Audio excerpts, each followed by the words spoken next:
Yeah, that. All right.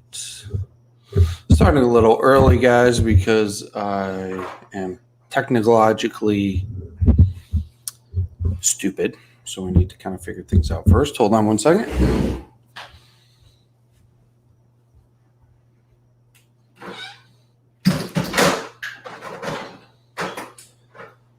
Quiet.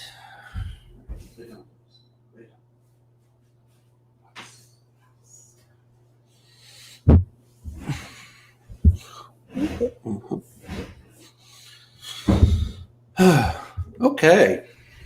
Hello, everyone. Just going to get my notes out here. So, all right. So I had a live stream planned earlier this week. I believe it was Sunday.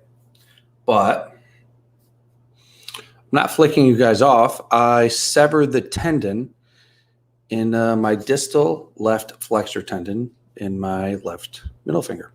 So I spent the day in the emergency room and I need surgery. As you guys might know or might not know, I have kind of an intense dog, and we engage in protection training, advanced obedience, and sometimes you get nicked on your hands. This last one was a little bit more than a nick. Accidental, of course, but chomped down, severed my flexor tendon, my distal flexor tendon in my finger. So that was fun. Anyway, I'm here now. Ace, go lay down, please. Speak of the devil. And I want to discuss, let me get the AC on. It's a little.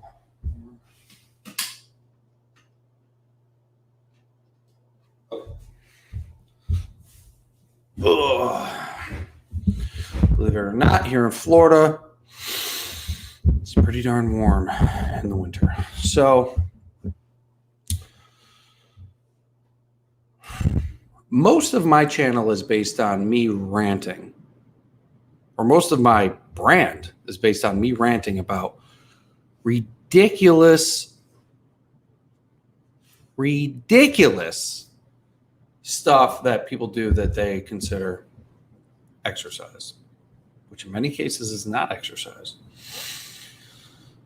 So I recently moved down to Florida to open another personal training studio, HIT Studio. So right now, I'm training in a commercial gym. And one of the most fun and entertaining parts about going to this gym is I get to see their trainers. I use that term very loosely. They're mostly, they're pretty much workout caddies or babysitters. I get to see their trainers engage their clients in the dumbest, not only stupid, but in many cases counterproductive, not to mention dangerous, not to mention silly, just outright dumb things that a lot of these trainers will do with their clients. And I see so much of it, and I try to get little videos here and there, but it's tough because these places are so packed that it's really tough to get a good video. But I've got plenty of examples. So what I'm going to do today for the first 20 to 30 minutes or so is go over a few very common things that a lot of trainers do in gyms. And I'm going to explain why they're wrong, why they're stupid, why they're dangerous, and why they are in many cases counterproductive. Do you do Skype consultations? Yes, Raf, I do. Yes, I do. Email me, biofitny@gmail.com. Keep in mind, all right, if I have any typos, it's because I'm missing a tendon in my finger, so I'm doing my best here.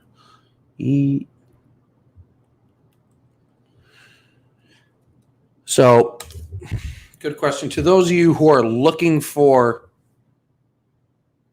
private consulting by me personally, email me at biofitny@gmail.com. I've been doing a lot of in-person consulting. If you've got questions about your workout, your diet, whatever, and you just want to talk and just hash some stuff out, learn some things, email me, biofitny@gmail.com. We can set up a consultation and we can spend an hour and a half just talking about things, exercise, and I can teach you much stuff. So if you're interested in that, shoot me an email. Happy to do it.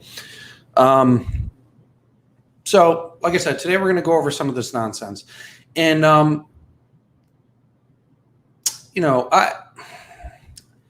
I feel that I have a duty to call people out when they're doing stupid stuff, especially people in the health and fitness industry, because what our job is to provide you with knowledge, instruction, and guidance that you would not otherwise be able to have. I mean, we are supposed to provide you with a service that is supposed to improve your physical capacity or kind of whatever goal you have. So when a lot of these trainers are doing things that don't provide something that the individual is not going to be able to get on their own, and in many cases do the opposite and make the workouts less effective, more dangerous, less efficient, and make you look like an absolute utter fool in the process, then I have a problem with that. I really do, because the fitness industry has just taken this weird path to where anything that involves movement of the body is now considered fitness. And quite frankly, it irritates me. And it irritates me even more when trainers are doing this, because guys, if you have questions, could you ask them in the private chat rather than the comments? I'm going to try to do them in real time. So the thing is, the trainers are supposed to be the knowledgeable people, the people who are supposed to provide you with this information. But these days, guess what? Guess what it takes to be a trainer? You have to have a face, maybe arms. You could probably be in a wheelchair and still be a trainer. The fact of the matter is, the qualifications and the barriers to entry are very low. Basically, trainers are mostly people who just enjoy exercising themselves because they saw good results from it, mostly because of their genetics, and they don't know a damn thing about exercise. So, back to the bread chair. Again, if you have any questions, just ask them in the private chat. After I talk about the initial topic, we're going to go into those and break those down. So there are a handful of exercises that are very popular that are so bad, but the problem is a lot of people are doing them. A lot of people are doing them, and a lot of trainers are instructing them, and it drives me insane. From because it makes me almost embarrassed to call myself a personal trainer, because when people think of trainer now, they see these idiots out there having a grandmother who doesn't even have the physical capacity to mow her own lawn, push a sled across a turf field. Anyway, that's one of them. So I'm going to get into a couple of exercises, use a lot of quotes today, that trainers instruct their clients with. I'm going to explain why they're horrible, why they're wrong, why they're dangerous, and why they're ineffective. So let's get into it. Here's a really funny one. This is not something necessarily a trainer does. This is what a gym bro does, or the worst thing in the fitness industry, a fit chick. This is what they do.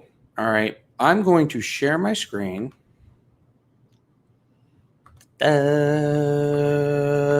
Okay. Yes. Go.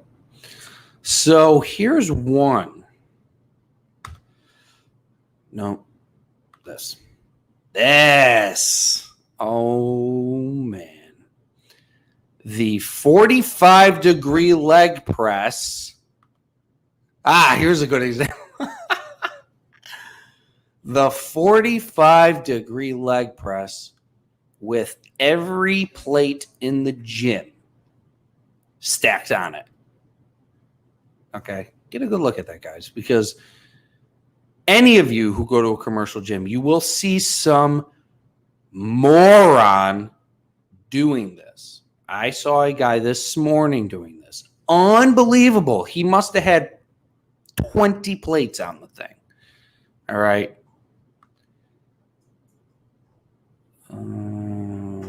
Stop sharing. So let's break down this stupid exercise. First of all,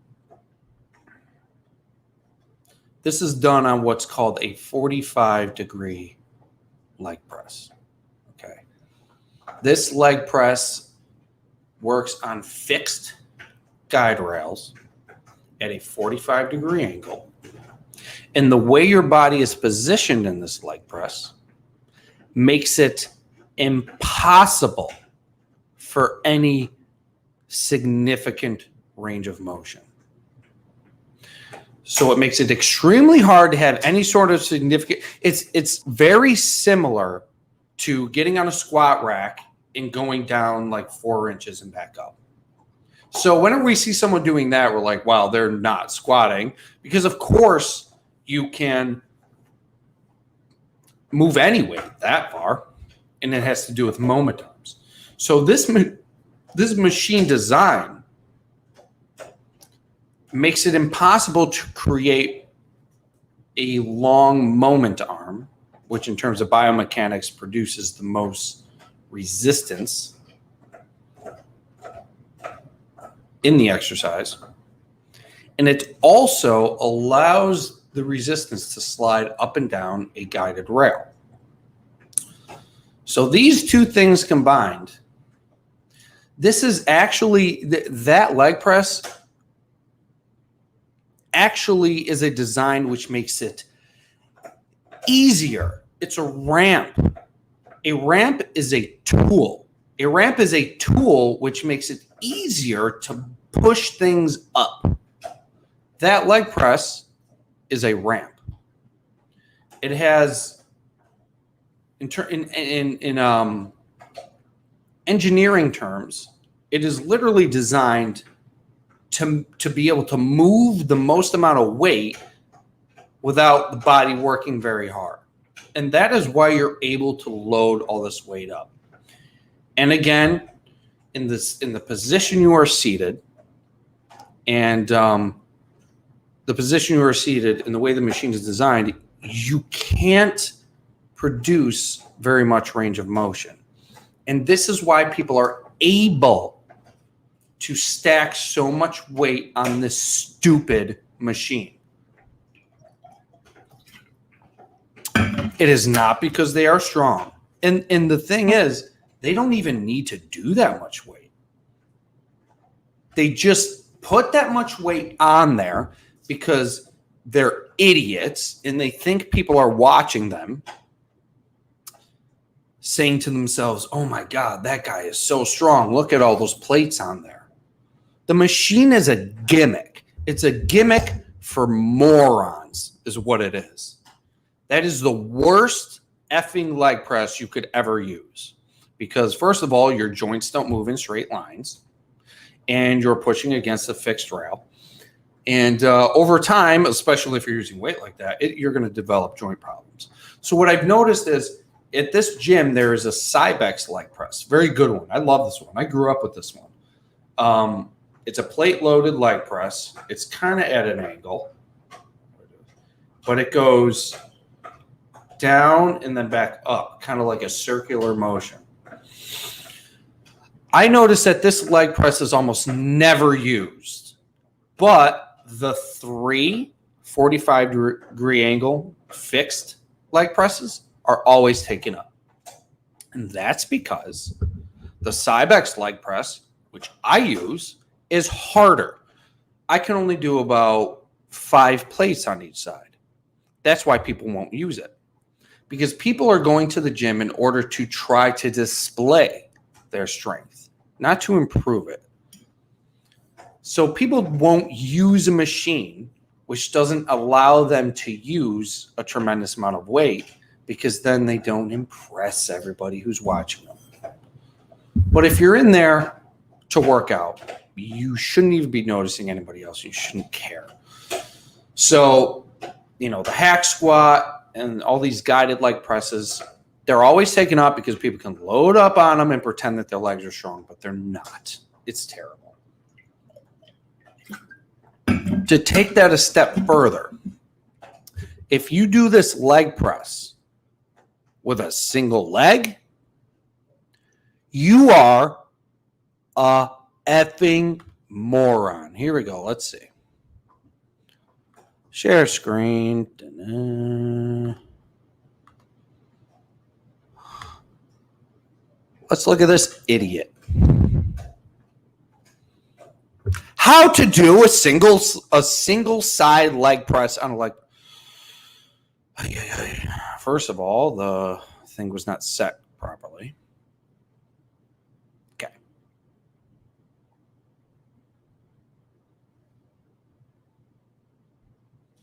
Get a good look at this. What the fuck is that? Look at her. Single leg press. Why wouldn't we do a single leg press? First of all, analogically, it's the same as washing the left side of your car, drying it, buffing it, and then going and washing the right side of your car and repeating the process over.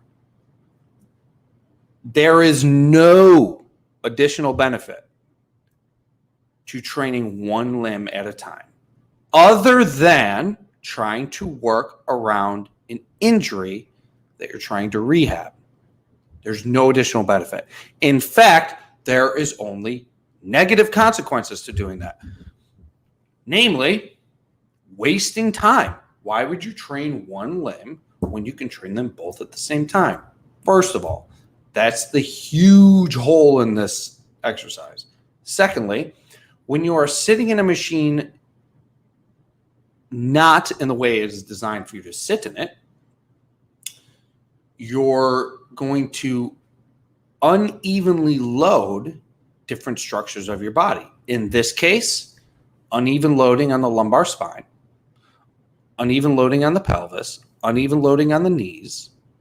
Doing a one-legged leg press like this not only is not going to give you any additional benefit, it is going to contribute to tons of problems down the road. And I'm going to make fun of you when you do it.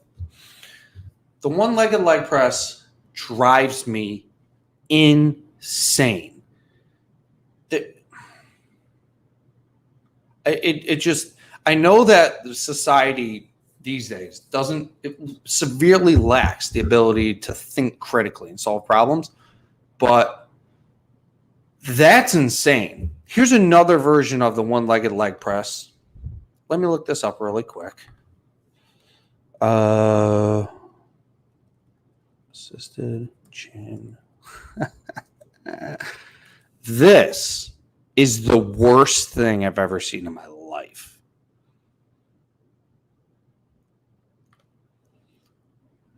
So, can you get any dumber than a one-legged leg press? Yes, you can. Here we go.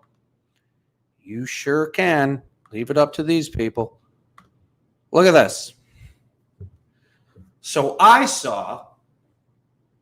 all the time, actually, these fit chicks, which are a virus to the fitness community, getting on an assisted chin and dip machine and pushing down on it, performing hip extension, thinking that it provides some sort of additional benefit compared to a leg press or a squat for working their glutes. Are you kidding me? The main problem with this, I mean, obviously, if you have an intact functioning brain, you should realize that this is a terrible exercise for your lower torso. But let me explain further. There is something called reactionary force. The purpose of a leg press machine is it comes with a backrest and a seat to work with reactionary force. You push one way, it's going to create force the other way. This machine does not have any way to counteract reactionary forces. Therefore, you are not going to be able to produce enough tension in your legs to effectively stimulate them, because if you chose a resistance, or if you got to the point of exhaustion where you were able to produce enough inroad, you would be pushing yourself upward. This is not a leg press. This is an assisted chin and dip machine. Another thing about this machine that I actually witnessed today was I saw a trainer with his client at the assisted chin and dip machine that I just showed you, holding his client's feet to assist him doing a pull-up.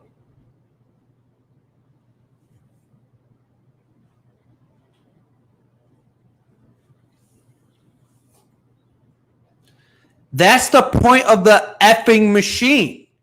It has a pad for you to rest your knees on to assist you if you're not strong enough to do a pull-up. But these geniuses decided, hey, let's just put the apparatus down that is designed to give you assistance on your chin up, and I'll just hold your legs instead. This is how stupid people are. And this is why everybody, for the most part, is completely confused when it comes to exercise. Because you'll see somebody who's in good shape, some chick with some fake ass implant, doing a leg press on an assisted chin and dip machine, and you'll think, wow, maybe that's how she got her glutes to look like that, from that ridiculous thing. Or you'll see some trainer who's yoked out of his mind due to genetics and steroids, holding some guy's feet on an assisted dip machine and thinking, wow, maybe because he's using the machine like that, that's a secret to helping his clients. It's insane. It is absolutely insane. Hey, so those are two things. In that assisted chin thing, I saw that today, and I'm like, it took every ounce of my will not to go say, what the fuck are you doing? You're a trainer, dude. You're a trainer. Most of these trainers don't know the first thing about exercise. They just do generic BS that everyone else does. And they just watch. They get a client, and they just watch them do exercises, and they count reps for them. They're basically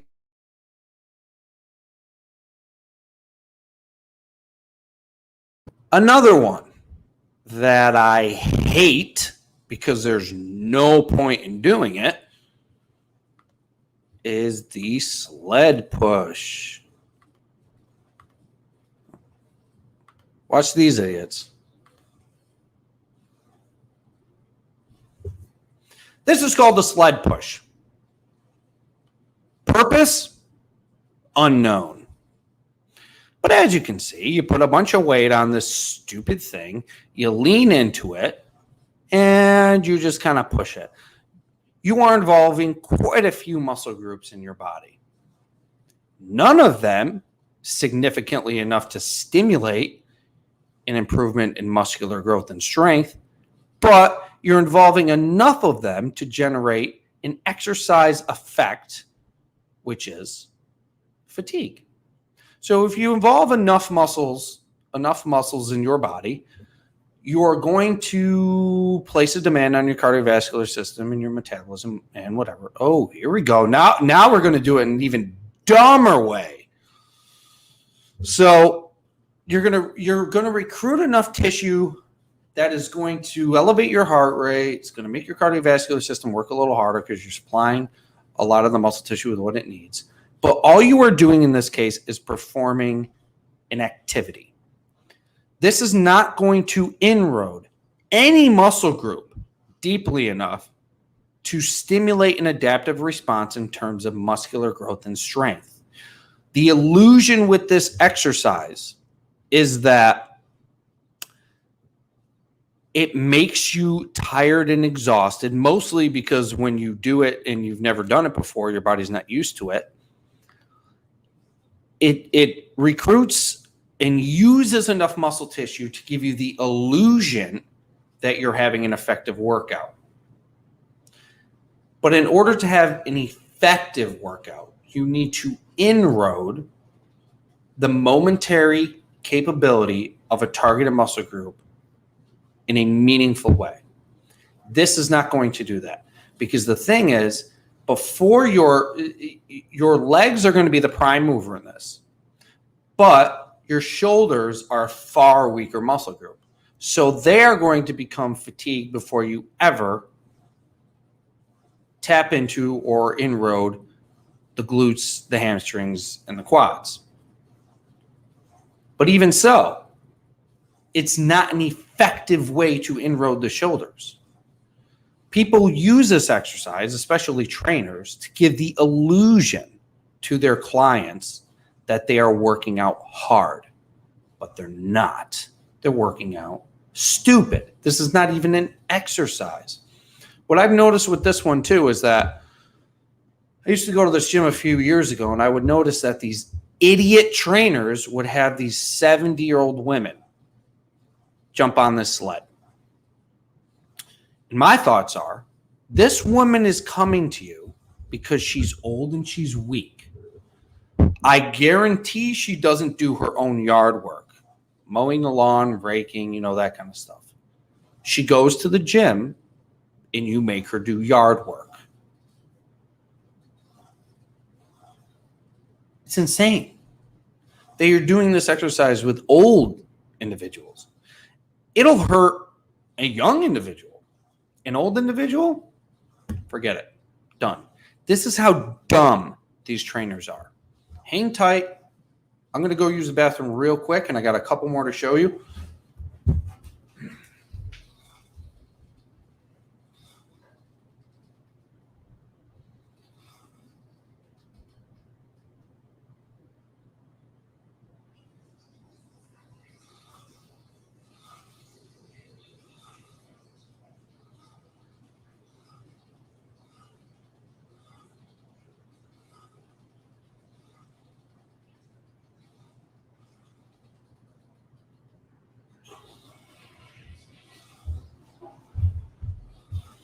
Okay, sorry about that, guys. I drink 10 liters of water a day. All right.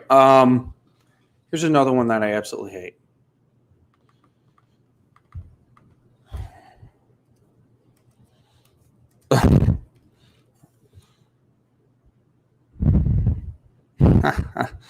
This idiot. Okay.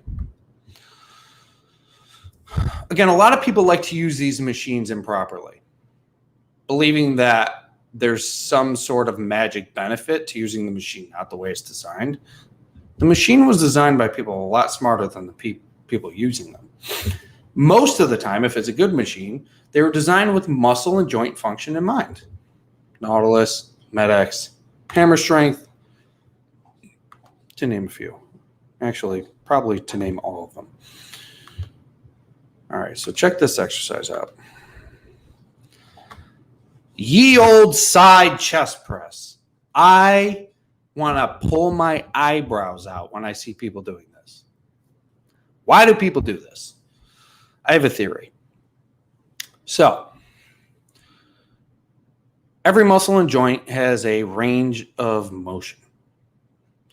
And when you approach the limits of the contractile phase or the contraction phase of the range of motion.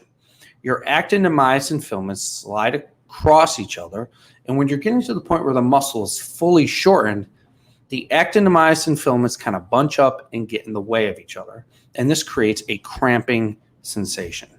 Okay?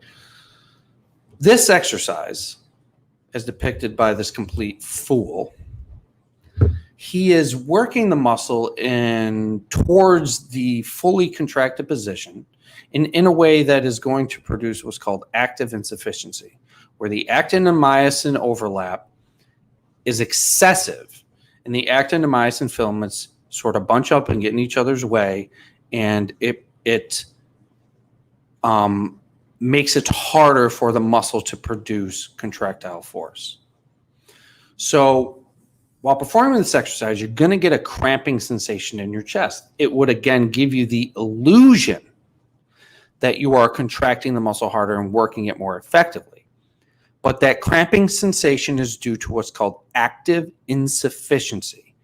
And active insufficiency is actually an indication that your targeted muscle group is providing less contractile force due to excessive actin and myosin overlap.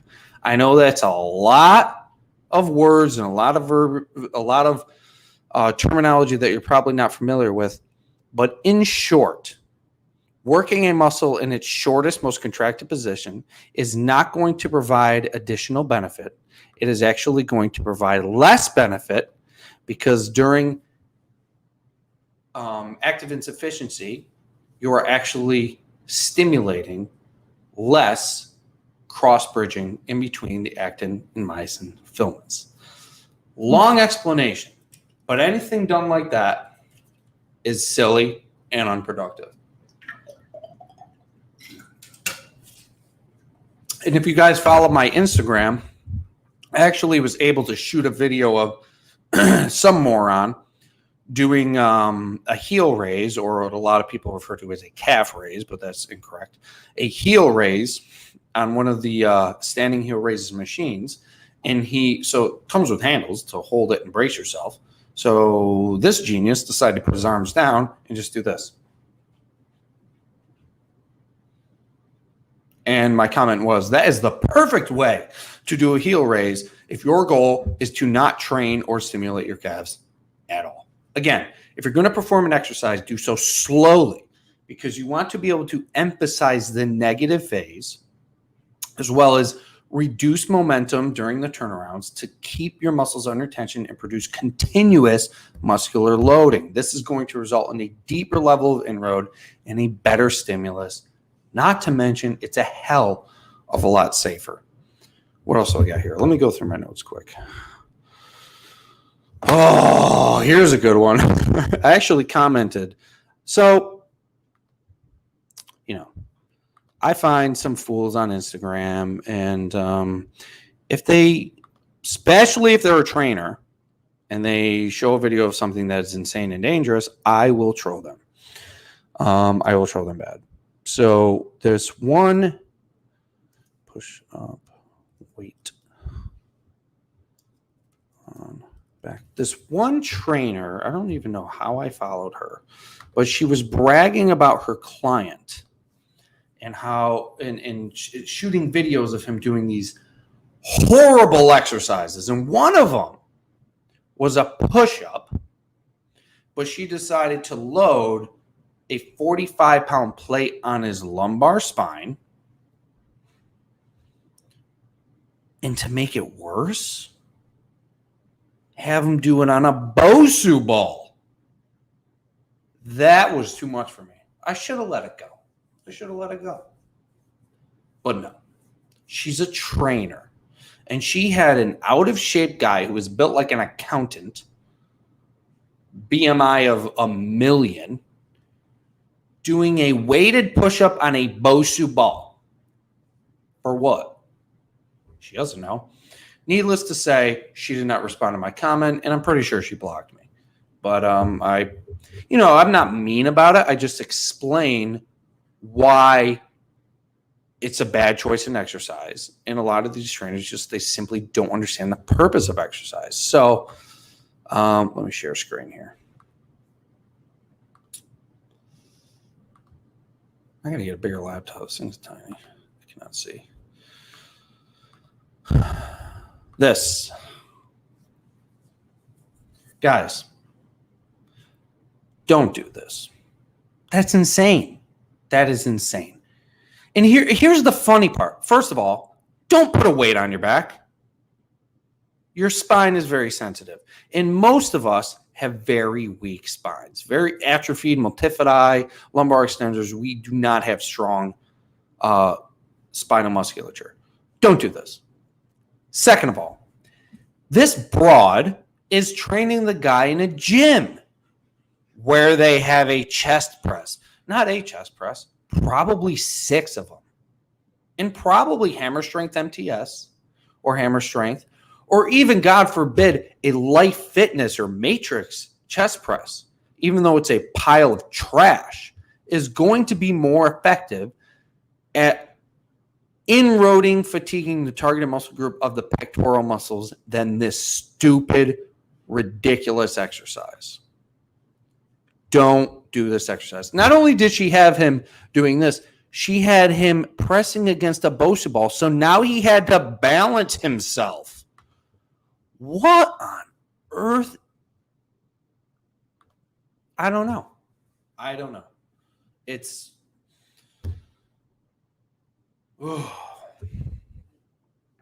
Anyway, those are some examples of stupid things trainers do. I'm going to make this like a weekly thing because I see so much of this crap that I'm just going to scold people because they need it. They need it. I'm going to go through a couple of comments here.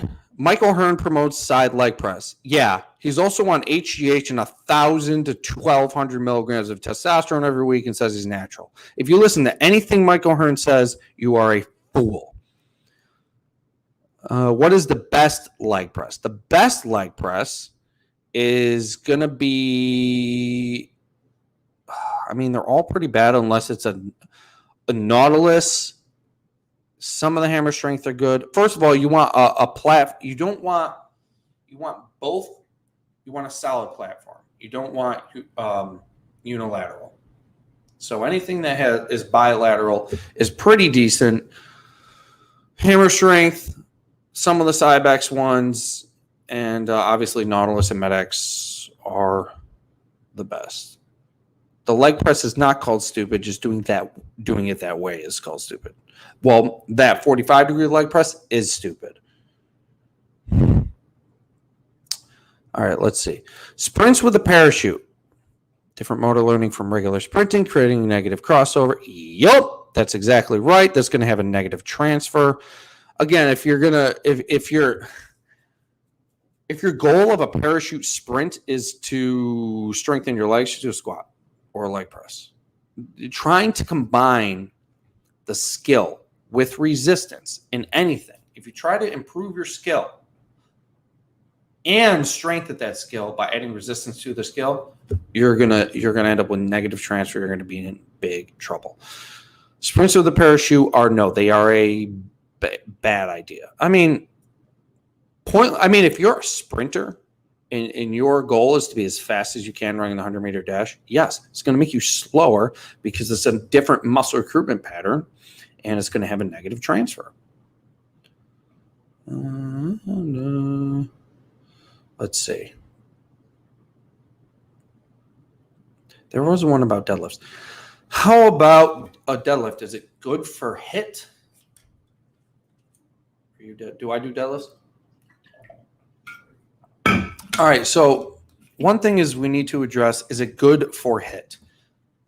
Keep in mind, HIIT is not like a program. It is a set of principles based off of exercise physiology over the past 100 years. Nothing is good for HIIT or bad for HIIT. What you want to do is generate a deep, meaningful level of muscular fatigue in the targeted muscle group using an exercise that addresses proper muscle and joint function. Boom. That's it. Some machines address muscle and joint function well, some do not. Deadlifts. They're fine. Sure. Would I do them? No. I mean, a deadlift is a competitive lift. Sure, it's going to recruit and fatigue a lot of muscle fiber. It's basically a hamstring. It's really a glute lift. I mean, it's hip extension. So you're working your glutes, hamstrings, quads, lower back. But if you took the deadlift out completely, you wouldn't suffer any sort of lack of development. I don't like the deadlift because I think it requires a lot of skill. And many people are very uncoordinated, and many people perform the deadlift with such bad form that it's not even worth including in your exercise. But it's not bad. Just if you prefer to do it, fine. But if you took it out, fine too. It really wouldn't make it much of a difference.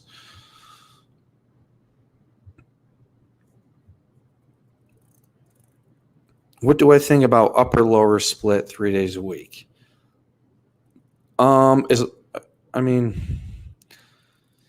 If you are training intensely enough, you shouldn't be able to tolerate that. So if you're doing upper 3 days a week and lower 3 days a week, I think is that what that means? You're not training intensely enough, because you should not be able to tolerate that. Like, I trained today, I did full body, and I got home and I immediately had to take a nap. I was useless. I was dropping things. I couldn't even cook lunch because I kept dropping. I was so spent. So if you're training with that level of intensity, you're not going to be able to train 6 days a week. And if you're training 6 days a week, you're not training with a high enough level of intensity where you're probably going to see very limited gains, and you're going to spend a lot of time doing that. Weighted dips, are they safe to do? Yes, but very few people are going to need a weighted dip. If you're finding dips are becoming easier, do them slower and change direction slower.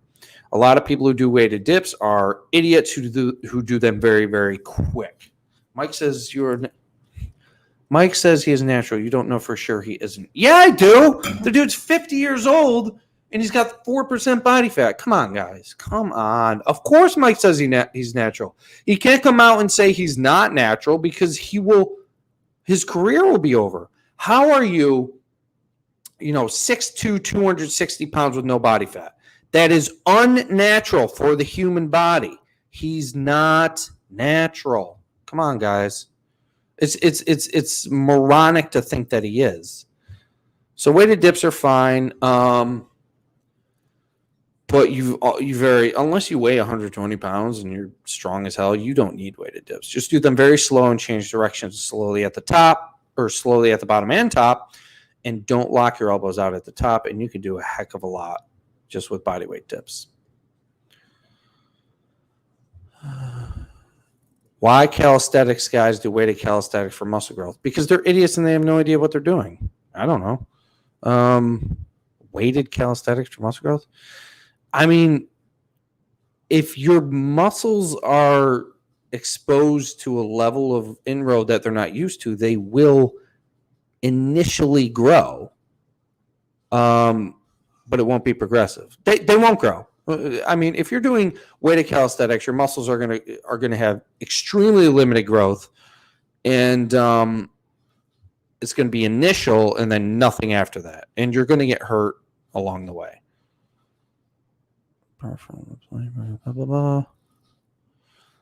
Am I familiar with nucleus overload training? See, this is...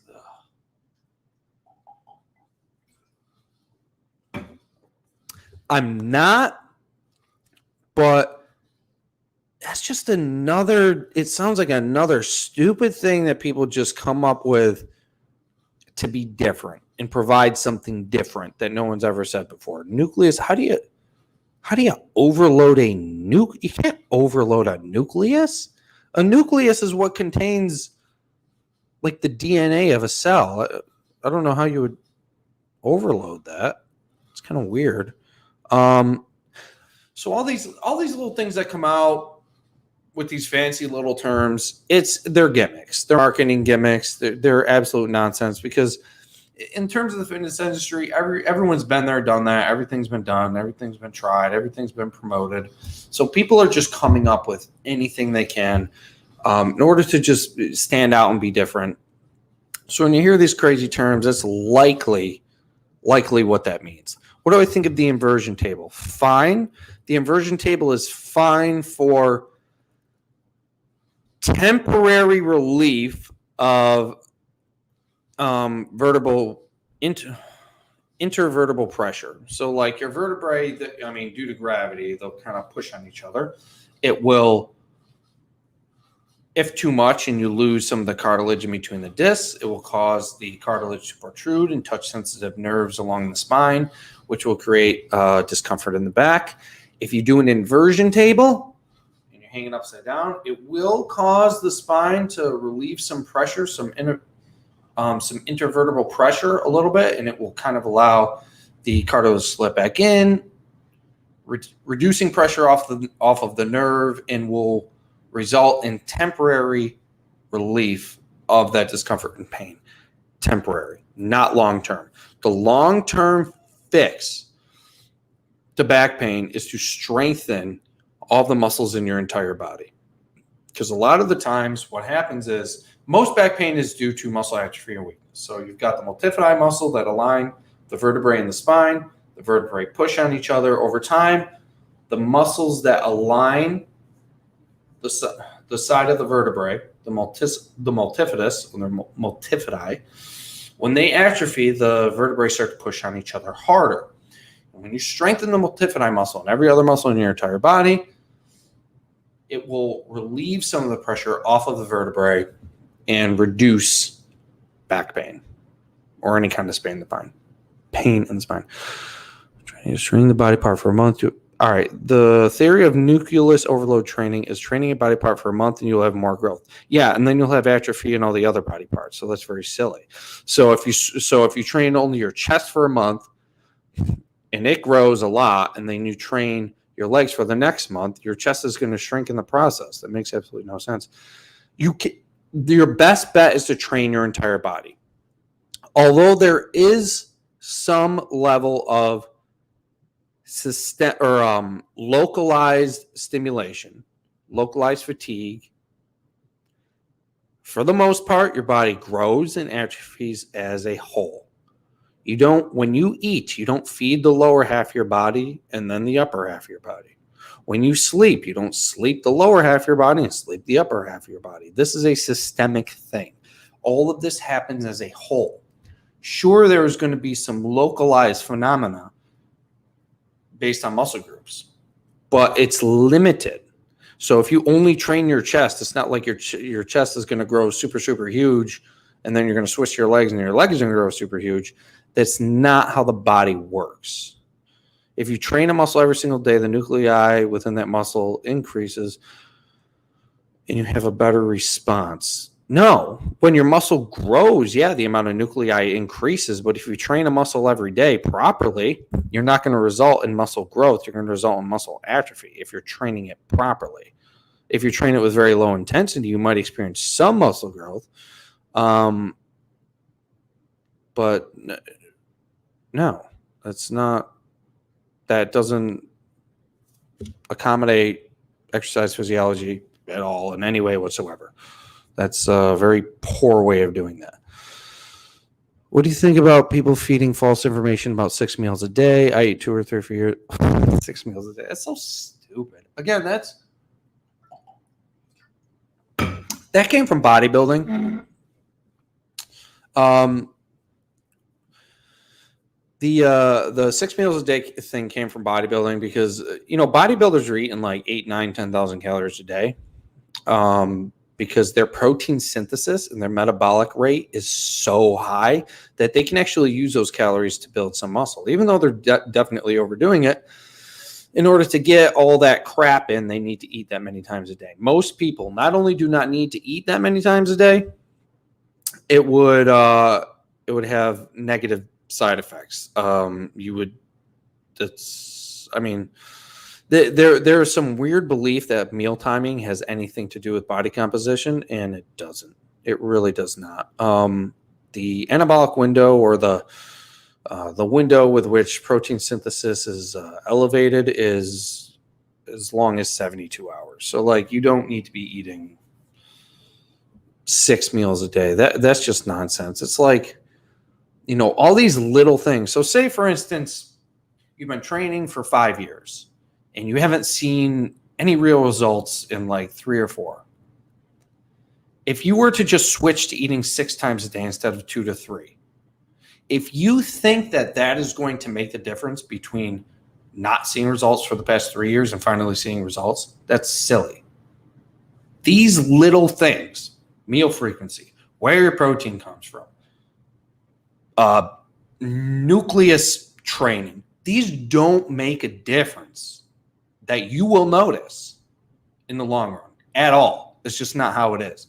So don't focus on things like that. When it comes to nutrition, focus on what works for you. Focus on getting your daily protein requirement in, and focus on the most important part of training, which is exercise intensity and rest. Those are the 2 things. Not which exercises you use, not which rep scheme, not which cadence. Intensity. Pushing your body to its ultimate limit and then resting enough afterward. Those are the 2 most important things. And what is going to dictate your response to those 2 things is genetics. Do I think Michael Hearn has positive content? Nope. He's an idiot and I hate him. Do chin-ups and dips on rings but slow. Yeah, gymnastics moves? Yeah, I mean, yeah. Okay, yeah. Gymnasts are shredded and huge. This is called selection bias. Tall people gravitate towards basketball because they have an advantage. Basketball doesn't make you tall. Short people gravitate towards jockey or racing horses. Racing horses doesn't make you small. People with unusually developed and strong upper bodies gravitate towards gymnastics because they're good at it because of their physiology that they were born with. The activity doesn't make them that way. This is a huge misunderstanding that a lot of people have. People look at the sport and they think the sport or the activity produces the body. No, the body chooses the sport or activity because it has a physiological advantage to doing well in that sport or activity. Same goes for gymnasts. If you do dips or chins on rings, yeah, it's fine, but it would behoove you to use a stable surface so that way you can put more emphasis and more concentration into generating inroad and fatiguing the targeted muscle group than trying to balance yourself in the process. Because if you're trying to balance yourself in the process on rings, you are taking away from the point of the exercise, which is to generate a deep level of fatigue in the targeted muscle group, in this case, the triceps. And if you're balancing the whole time, you're going to generate less inroad in the triceps and transfer that inroad to other muscle groups in your body, which isn't even going to be enough inroad to get them to stimulate and respond.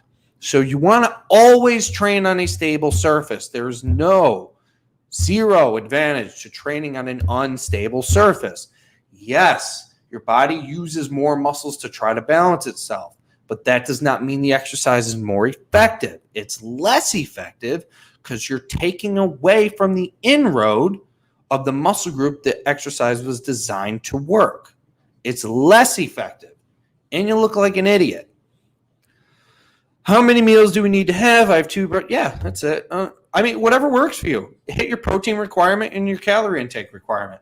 You want about 1 gram per pound of lean body mass or 1 gram per kilogram of body weight, and whatever your calorie demands are. It doesn't matter how often you eat. I don't eat breakfast, ever. My first meal every day is at 2. My next one is about 6:30, and then I eat a bunch all night watching crap about aliens. That's what I do. That's how I get my food in. When you eat does not matter. Personal thoughts and opinions on the Dorian Yates style of hit.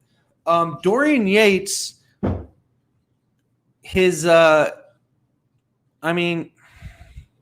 up with a bunch of injuries, so that can tell you enough, but he trained intensely with less frequency and volume. He was on track. But his form was a little shoddy most of the time, and his cadence wasn't that great. But in terms of safety, In terms of effectiveness, it doesn't matter. Again, if you're training to failure, your body's going to respond. The reason high-intensity training advocates propose a slow cadence is for safety. And as you can tell, Dorian Yates didn't use a very slow cadence, and he had a couple of muscle tears. But he trained extremely intensely with enough volume and frequency that his body could recover from and adapt to. So his approach was fine, but the one thing he had wrong was the cadence and the range of motion, and he resulted in some injuries. But he was leaps and bounds ahead of everyone else in terms of identifying what the system, the body's system needed in terms of stimulus to adapt. And he was the first bodybuilder to really emphasize recovery. I believe he did 2 days on, 1 day off, 2 days on, 1 day off. And keep in mind, I mean, you know, the steroids and genetics make a huge difference, but on the right track. Dorian Yates could have trained lighter, and he admits that now. He admits he should have trained lighter. But again, like, look at him compared to Ronnie Coleman. Ronnie Coleman's a paraplegic for pretty much, and Dorian Yates is living his life doing yoga, and you know, he's got the best retirement ever. So even though Dorian Yates trained more dangerously than us hit guys would today, he still trains so much safer than everyone else that he's got the best life ever right now. So he was on the right track. What references do I recommend for information about HIIT training? It should be HIT, not HIIT is a silly misinterpretation of proper training. But books by Ellington Darden, books by Ken Hutchins, Drew Bay, Doug McGuff has a couple of books, but I mean, his information kind of after his book kind of isn't really put out too much anymore. And then me. I mean, I feel like I'm a better resource for most people because I can put it into layman's terms and more people can relate to me. Not many people are going to relate to, you know, Doug. He's a doctor, and all these older individuals. Not many people really want to listen to them. So I'm pretty much relaying the same information just in my style. And like I said, I'm going to be doing videos like this, breaking down a lot of stuff. You know, I've only done a couple live streams, but there's so much information and so much that people do not understand. There's a lot to go. All right, more questions. I stopped going for absolute strength and started focusing on the basics, form, rest, nutrition, and I feel better and stronger. Surprisingly, since I initially pulled back the weight significantly. Yeah, I mean, keep in mind, the weight, your body doesn't know what weight is. This is called load. The purpose of load is to generate within a reasonable time frame enough inroad or fatigue by recruiting motor units over a period of time. So that's why we use load. So for instance, if I wanted to fatigue my biceps muscle, the biceps function in this case, elbow flexion, I could do this until it got fatigued. But it would probably take me 2,000 flexions and extensions to get that biceps to fatigue. The purpose of weight or load, stick a weight in my hand, now it only takes 10. The point is efficiency. It allows for a more aggressive recruitment of motor units, which results in more aggressive fatigue and inroad. And fatigue and inroad are the stimulus for generating the adaptive response of muscular strength and growth and all the other trainable factors of functional ability that go along with that. One more thing. Let me go up and see if I missed any.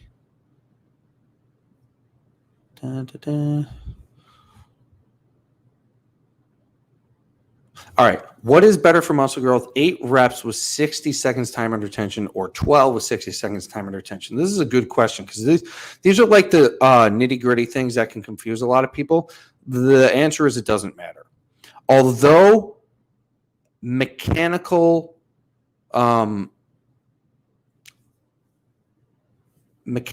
damage, although it contributes to the stimulus of muscle growth, it is far less important than once thought. So if you're doing 12 reps as opposed to 8 reps, you're going to have more negatives. So you're going to have more actin and myosin interactions, more mechanical damage, and that was thought to have contributed to more growth. But research shows that while the mechanical damage does contribute to growth, it is not all that important. So 8 reps versus 12 reps with the same time under tension, there would be no difference at all in 99.99999% of cases.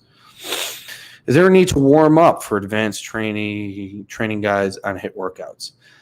Not really, but I like to warm up.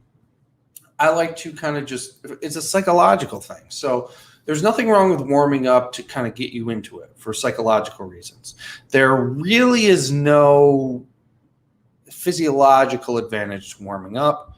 If you're training this way, if you're training like a moron at the gym, then yeah, there probably is a physiological advantage to warming up since they're doing explosive lifts. But if you're doing a set to failure with about 8 to 12 repetitions, taking about 3 to 6 seconds on the positive, 3 to 6 seconds on the negative, the first 2 or 3 repetitions is your warm-up. You're generating tension, you're sending blood into the working tissue, you're getting your nervous system going. That is the warm-up. So anything before that, if you're training like that, isn't necessary, but I personally like to do it just as a psychological thing. So there's also nothing wrong with that. Okay. How is the progression between workouts? Is it better to raise the target reps or increase the weight? So here's the thing.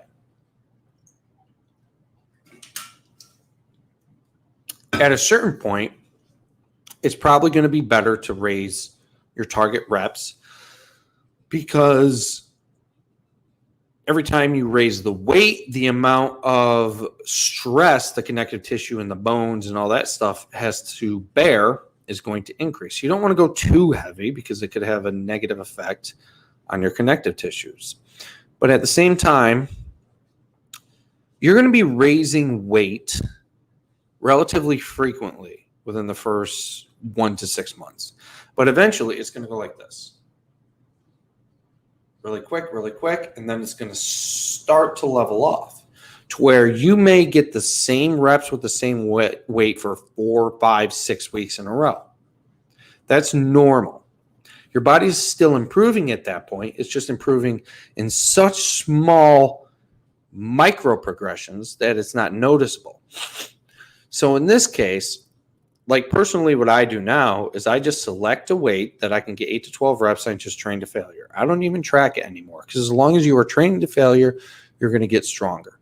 But eventually when you start to hit that genetic ceiling, if you start having to use like huge amounts of weights, which in many cases you won't because you're better off just slowing the whole thing down, you're better off increasing your targeted reps than increasing the weight within reason. Because if you increase your target reps too much, you're going to end up in an increase in volume, which could be too much volume for your body to recover from and adapt to. So that's something you're probably going to have to play with and look at. Okay, let's see.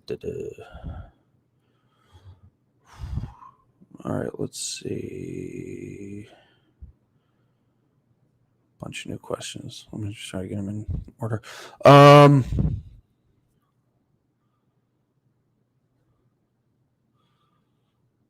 Do you take a minimum amount of rest in between exercises to increase metabolic conditioning? Here's the thing.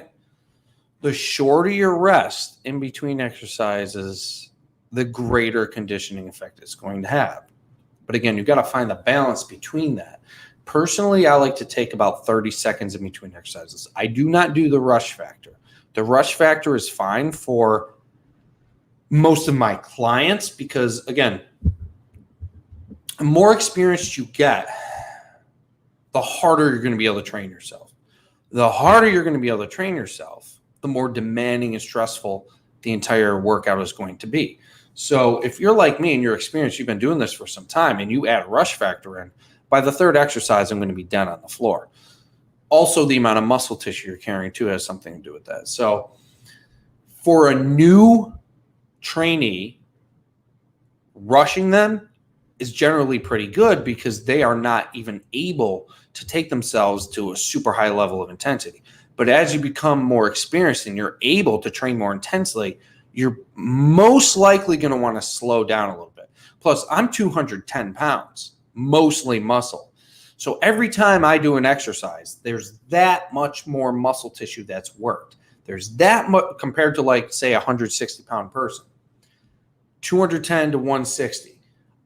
I'm working much more muscle tissue that is requiring much more from the cardiovascular system, much more blood, much more oxygen. For me to rush that much tissue through a workout would generally it would be counterproductive. But for a new trainee or somebody who isn't carrying a tremendous amount of muscle mass, going through relatively quickly is going to improve cardiovascular conditioning quite well. But you don't need to kill yourself and rush. Here's a good example. So I go relatively, I mean, I definitely don't take my time, but I don't rush. I don't push myself quickly.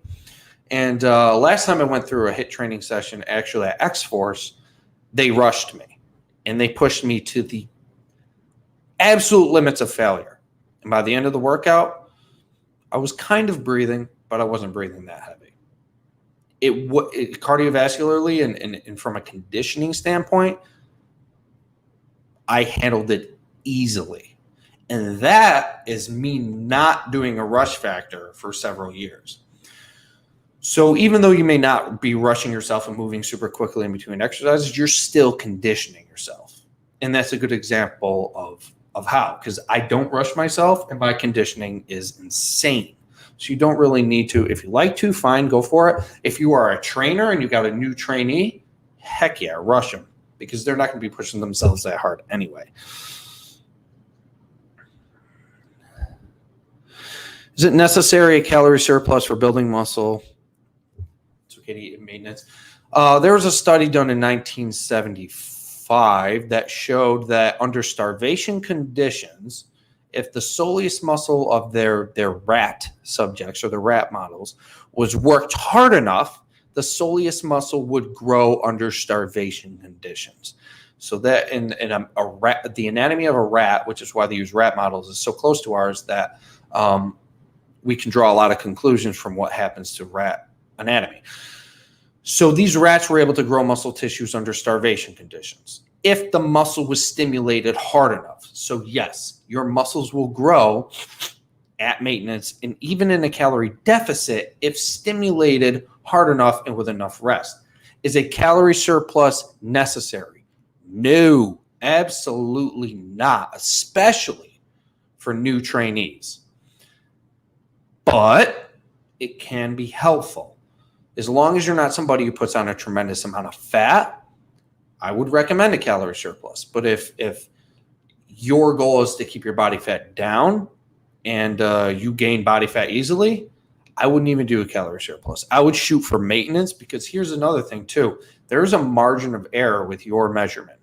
Say you're aiming for 2,000 calories, you're almost certainly eating 2,400 or 25. So keep that in mind too. A lot of times people are eating at maintenance, they're actually eating in a surplus. That's why when I write diet guides for my clients, I put them way, way, way, way, way low because I know they're going to eat several hundred calories more than that, almost always. Do I recommend yoga for exercise? No, because it's not exercise, but yoga is definitely a good activity for, meditating and just for overall mental well-being. But yoga is not exercise. And anyone who tells you yoga is exercise has no idea what they're talking about. Is there anything I disagree with Mike Mentor on?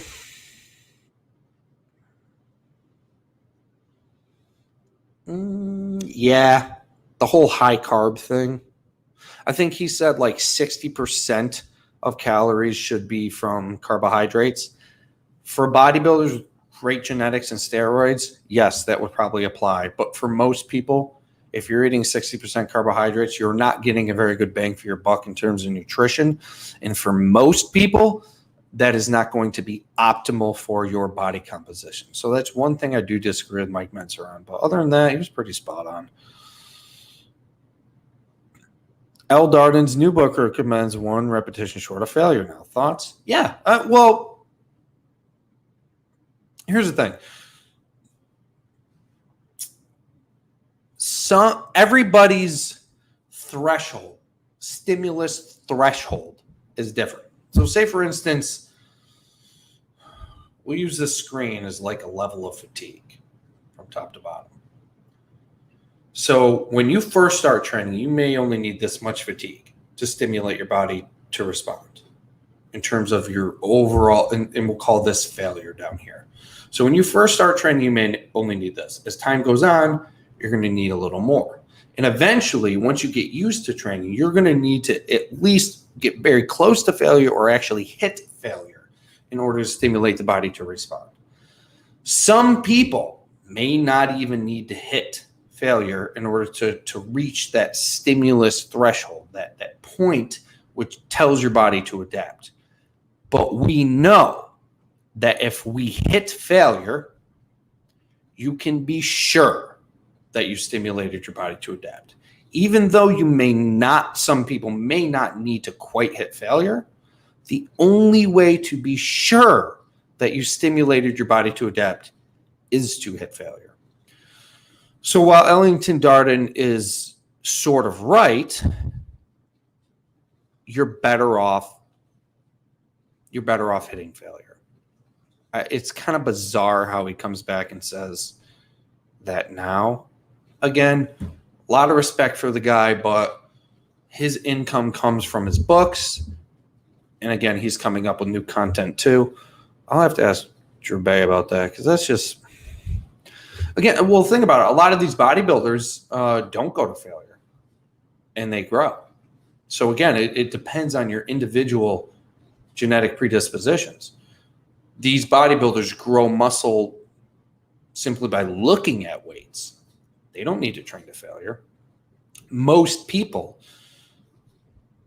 the human body is not designed to carry a ton of muscle tissue.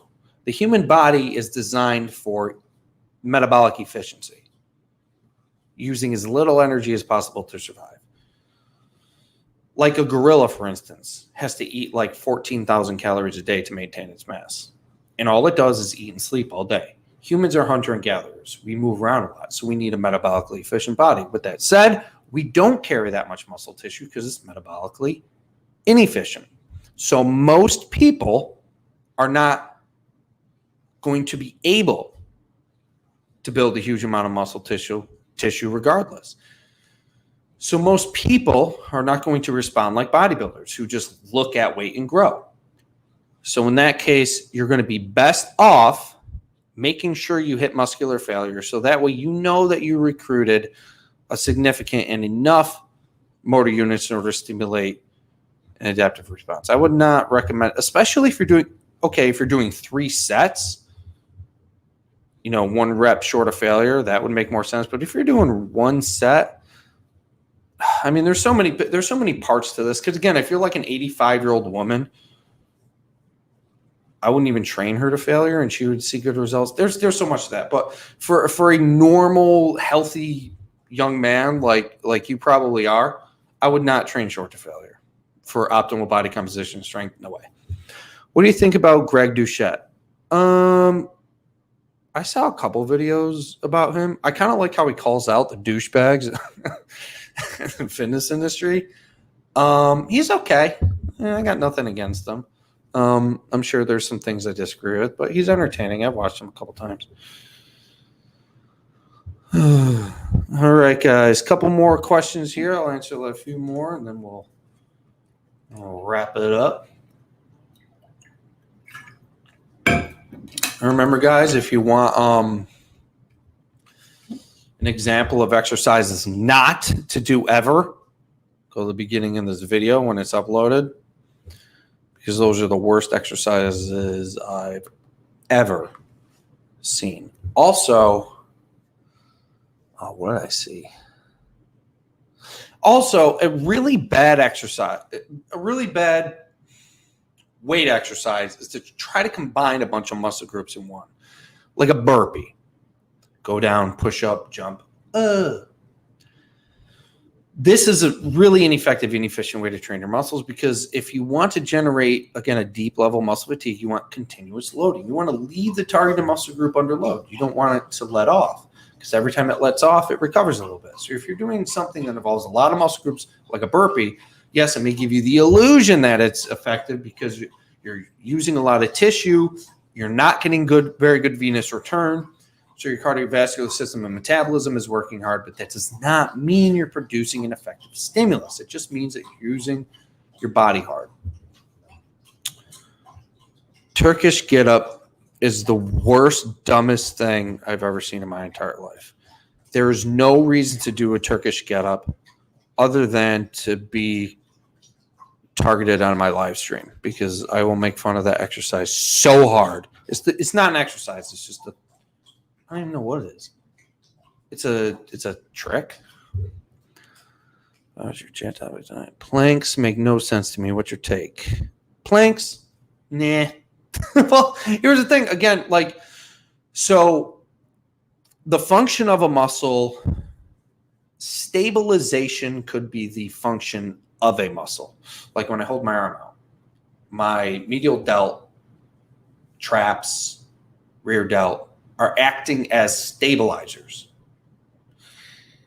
When a muscle acts as the stabilizers, it could generate a meaningful level of fatigue, such as with a plank. So if you're doing the plank and you're holding yourself up, your abs are contracted in order to stabilize and keep your body straight. And you may generate a meaningful level of fatigue to kind of get them to stimulate. But a better approach is to identify the primary muscle and joint function of the targeted muscle group and fatigue it that way, which in this case would be flexion, ace quiet. So the proper way to do this would a sit-up, because you're creating spinal flexion. That would be much more effective than a plank. But a plank might have some effect. But again, it's not going to be optimal or even better. Is afterburn a real thing? I don't know what afterburn is. I don't think I've ever heard about that. If you could give another explanation about that. What do you think about a cheat meal, cheat day, or refeed day? When in a calorie deficit for fat loss? So cheat meals, I would never do a cheat day. Don't do that, because you could out-eat your entire calorie deficit for the week in one day. A cheat meal is fine. The main purpose of a cheat meal is psychological, so that way you could, eat foods that you enjoy rather than eating this plain garbage all week. But there has been some research that shows that a high-calorie, high-fat, high-carb food causes an upregulation in a hormone called leptin. And leptin is a hormone that goes to your hypothalamus and tells your body to stop storing fat and start burning fat. So cheat meals once in a while can upregulate leptin temporarily and kind of help with fat loss, but never do a cheat day. Kettlebell swings are also the stupidest things I've seen. Yes, because it creates not continuous load, and you have to use momentum to do them, and momentum hurts. It produces injury. All right. How often would change from machines to free weights and vice versa? There's no difference between machines and free weights. They're about the same thing. The only difference is a machine has mechanisms which brace you and hold you in place, so that way you can focus on the targeted muscle group. Machines are generally superior in that sense, but in terms of overall results, there's going to be zero difference between using a machine or using a free weight, as long as you are training the muscle intensely enough. This whole idea that there's a difference between machines and free weights is wrong. A machine is safer and more efficient, but a free weight is just fine as long as you are doing the exercise properly. Like, for instance, what's a good free?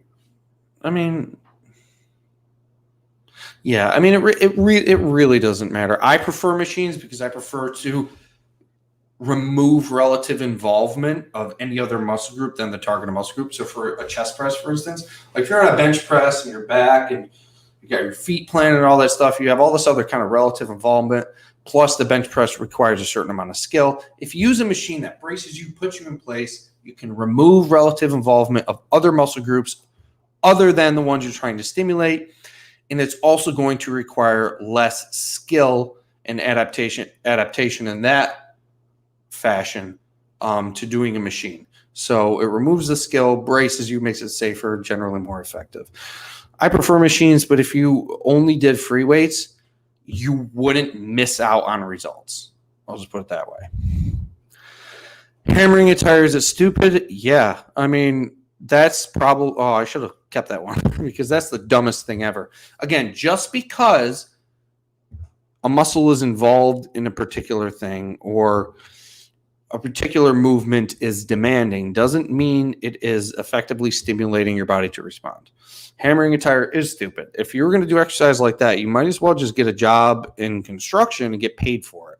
Why would you go pay a gym to do manual labor? Makes no sense. It's ridiculous. You don't see a lot of people training hard in the gym now. No intensity. You see a lot of them on phones. You see a lot of this. Yeah, I hate it. It's whatever they want to do. Again, like the gym is like, it's like a social outlet for most people.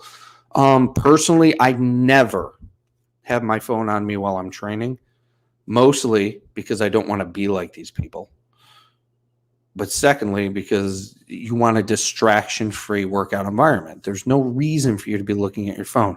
One thing that drives me insane, and if I owned like a big gym, I would literally ban people for doing this, is dancing and singing in between sets, listening to music. That is the most embarrassing, stupid thing I've ever seen. Like there's this guy I saw today, and he'd just be like, in between his sets, I'm just like, dude. Where did masculinity go? Jesus. Yeah, there's no reason for you to be bringing your phone. You can be without it for 30 minutes. If I power lifted competitively, how would I train? That's a good question. I was thinking about doing that. I would.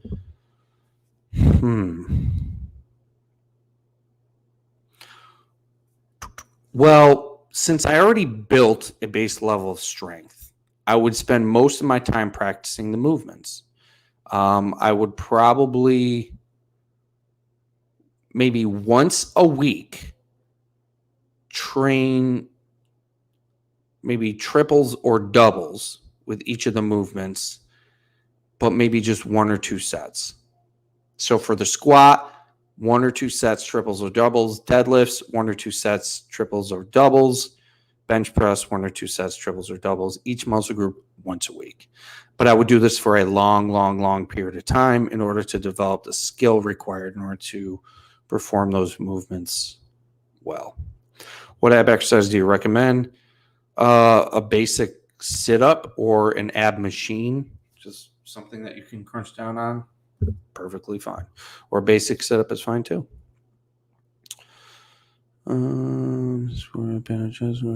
Yeah. I love what Darden said about repetition form being like an event. You are being scored by a panel of judges, going for perfect, smooth turnaround. Yeah, I've never heard him say that. That's actually brilliant. Because when I'm doing a repetition in my head, I'm thinking about what would people like Ellington Darden or Drew Bay or Doug McGuff say about my form. And I kind of like create this little game in my mind, like, I would want to impress them and make them proud of my form.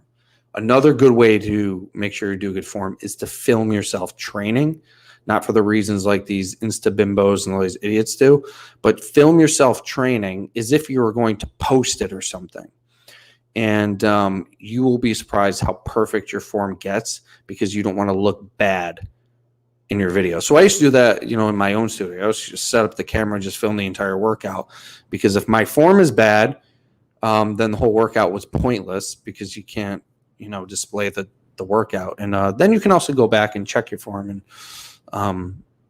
see what you did wrong. Any thoughts on the X3 bar or high intensity resistance bands at home? Yeah, the X3 bar is a silly gimmick.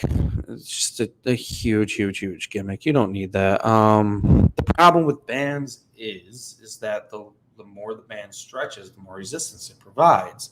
Your body does not work like this. So if you were to, press, for instance, your body doesn't get stronger the more your elbows extend. It actually drops off. You're actually stronger somewhere in the middle. So you have a linear progression of resistance against a strength curve that is kind of a bell curve.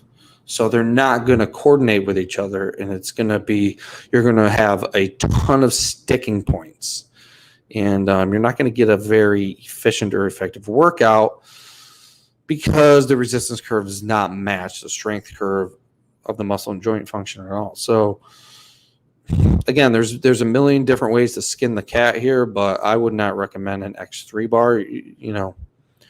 Having a door chin-up bar and the perfect push-up is going to be a lot better than that thing. Is it good to rope climb? I mean, if you need to get somewhere higher than when you are, yeah, then rope climbing is fine. Is rope climbing good for exercise? No. Again, just because a particular activity involves the use of your muscles beyond base level or to a relatively demanding level does not make it exercise. Rope climbing might be hard, but it's not hard enough to produce continuous stimulation and adaptation over time. So, and another thing, rope swinging, stupid. Because again, the thing with rope swinging is you get no negative resistance. And if you're not getting any negative resistance, you cannot get any sort of continuous muscular loading. Do a video on high intensity body weight workout. Yeah, I could do that. I actually, I think I posted one on this YouTube over the whole pandemic thing. Yeah, I think I did one in my living room. I posted just very basic. Well, maybe it was just a leg. I'll have to dig it up. I know I did one, but I could do another one like that. You can get a hell of a workout at home. Obviously a little better with an instructor, because when you're doing body weight stuff, it's very easy to cheat and it's very easy to avoid things that will maximize the intensity, such as like slow turnarounds and staying within the most difficult part of the range of motion rather than avoiding it. Like for a squat, for instance, a lot of people spend more time at the top and less time in flexion. Those little things too make an exercise much more effective and harder. And a lot of time training by yourself at home, a lot of people will try to avoid those. Do I think HIIT principles will become more popular over the next 5 years or stay a niche? I think it will stay a niche. And the reason is people do not like to train hard. Also, there's very little to sell with high intensity training other than L. Darden's books. There's very little to sell. The fitness industry wants people going to the gym all the time. So that way they're paying for classes. They're buying clothing. They're buying sneakers. They're buying nutrition stuff. They're posting and tagging. They want people to go to the gym as much as possible. I don't think it will ever become popular because of that, and also because people do not like to train hard. And they never will, because it's uncomfortable. And people do not like being uncomfortable. People want to do everything that's comfortable. But again, if you never do anything outside of your comfort zone, there's no room for growth. Whether that's exercise, character development, you name it. You need to get out of your comfort zone, especially in exercise.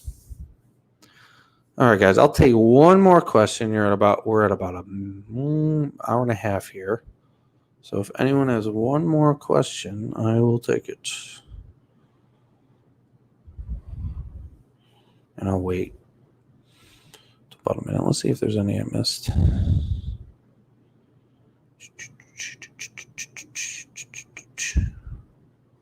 Yeah, I'm not really sure what the afterburn is.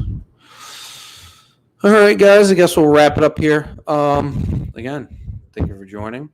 I hope I answered a lot of your questions and cleared up some confusion. Again, this is going to be an ongoing thing. this is going to need to happen many, many times. And for you to get a handle on this and for you to grasp it and understand it. I've got a lot of people ask me the same question 100 times because it literally does take hearing that answer several times till it finally sticks and you get it. So this is not like an overnight thing. You don't watch one live stream and then you understand all this immediately. We need to tackle these topics, break them down, and answer questions one by one over a relatively extensive period of time, and then you'll eventually start to grasp them. So, joining in and asking whatever questions you have, I'm going to give you the truth. I'm going to give you the straight answer for all these questions. It's likely not going to be what you expect, but it is going to be the truth, and it's going to be the reality. And the best thing you can do is learn the truth and the reality of these phenomena that occur in exercise. And it's going to save you a lot of time. I just got a couple more here. Should we add isolation to a HIIT program? If there's really no such thing as an isolation exercise. You can emphasize relative involvement of a muscle group, but can't really emphasize it like a biceps curl. You should add them as long as it doesn't interfere with your ability to adapt and recover, because they're not really necessary. What are my thoughts on crab walks?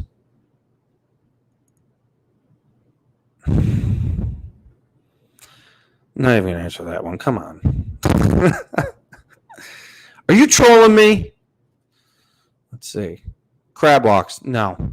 I mean, are you a crab? Sydney. Let's see. For calf training, is it better seated calf raise or standing calf raise? Doesn't really matter, but I find that if you do a standing calf raise with your knee slightly bent, it's better on your hamstrings, because there seems to be an interaction between your calves and your hamstrings where they tie in the back of the knee, that if you do them with your legs fully straightened, it'll create passive insufficiency in the hamstrings and a bunch of nonsense you don't really want. So I would do a standing calf raise with a slight bend in the knee. How to improve lagging body parts. This is going to be the next video. Let's do that. I'm going to talk about how to bring up lagging body parts and muscle imbalances. Some muscle imbalances can be entirely genetic, but I'm going to tell you how to approach them, and lagging body parts as well. Most people, in short, most people would approach a lagging body part by training it more. And generally, a lagging body part is an overtrained body part. So, in short, you probably want to do the opposite. Rest it more. All right, guys. I'm going to call it a night there. I'm going to be posting tomorrow the topic of the next live stream, which was actually going to be that, muscle imbalances, lagging body parts. So stay tuned. Probably do this, let's see, maybe tomorrow night. Yeah, I think we'll tackle this tomorrow night. So come with more questions. Again, for about 30 minutes, I'm just going to break it down, how to approach the lagging body parts, and come with any question you have. And if you see any crazy nonsense in the gym, bring it up and we'll talk about it. All right, guys. Thank you for joining. Please share this live stream with everybody. Please share them with all my against the grain fitness stuff. Get people thinking. Get people into the live streams, following my YouTube channel. Follow me on Instagram, J__Vincent. That's 2 underscores. I'm going to be creating clips from this kind of stuff, so you can get the info really quickly. And again, share as much as you can, so that way we can hopefully take this out of the niche and get more people training properly. All right, guys, have a good night. Thank you for joining. See you guys in a couple days.